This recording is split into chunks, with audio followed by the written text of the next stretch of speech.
Alléluia. Mais ce matin, Dieu parle d'une beauté spirituelle. Il dit les pieds de celui qui annonce la bonne nouvelle sont beaux à voir. Lorsque quelqu'un voit ses pieds venir de loin, il commence à se réjouir. Parce que tu lui apportes la bonne nouvelle. La nouvelle qui dit que j'étais pécheur, j'étais mort dans mes péchés.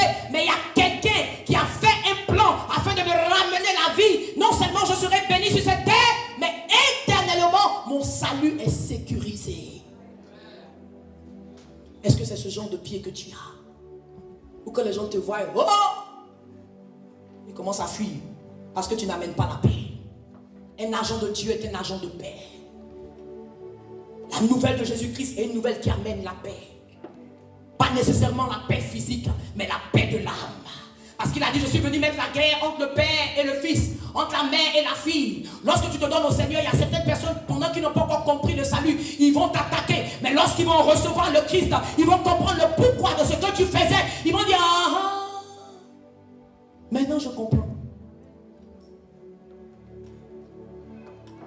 Dieu aimerait que chacun de nous soit des agents de la bonne nouvelle. Quelqu'un peut avoir le succès que nous appelons succès parce qu'il y a deux succès. La Bible dit qu'il y a un bon succès selon Dieu.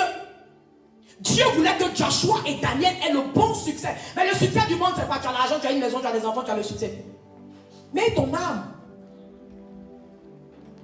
ta vie est limitée, elle est temporaire sur cette terre. Mais le succès de ton âme, la parole dit que sert-il à l'homme de gagner le monde entier s'il perd sa propre âme? Quelqu'un qui est à côté de toi qui a l'air d'avoir tout, mais qui a vraiment rien. Parce que tu es pauvre si Jésus-Christ n'est pas dans ta maison. Ah, tu peux avoir l'argent du monde, tu peux avoir les acclamations des hommes, mais si Jésus-Christ n'est pas dans ta maison, tu es pauvre.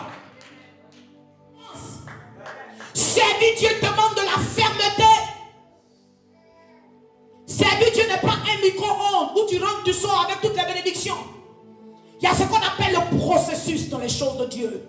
Si tu n'aimes pas Dieu, tu ne vas pas durer dans son ministère. Si tu n'aimes pas Dieu, tu ne vas pas faire long chemin dans l'église. Parce que dès que quelqu'un te fait quelque chose, oups, tu es parti. Mais pour ceux qui savent que les choses de Dieu, tu dois être enraciné. Pour ceux qui savent que c'est une œuvre d'amour, tu es très rapide à pardonner. Tu es très rapide à oublier.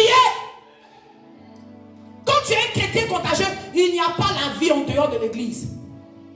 Tu es un représentant de Jésus-Christ, quel que soit l'endroit où tu es. Qui est des yeux humains qui te voient ou qui ne te voient pas, ton Père Céleste te voit partout où tu es. Le chrétien contagieux, il a donné son lendemain à Dieu. Pourquoi? Parce qu'il connaît ce Dieu. Il sait que ce Dieu-là s'occupe de lui. Ah, si tu es chrétien contagieux, n'aie pas peur. Tu es dans les problèmes, tu es dans les difficultés, tu as des ennemis, ne t'inquiète pas. La Bible dans le livre de Psaume 91 nous dit: parce qu'il m'a aimé, je le délivrerai. Ce matin, est-ce qu'il y a quelqu'un qui aime le Seigneur? Est-ce qu'il y a quelqu'un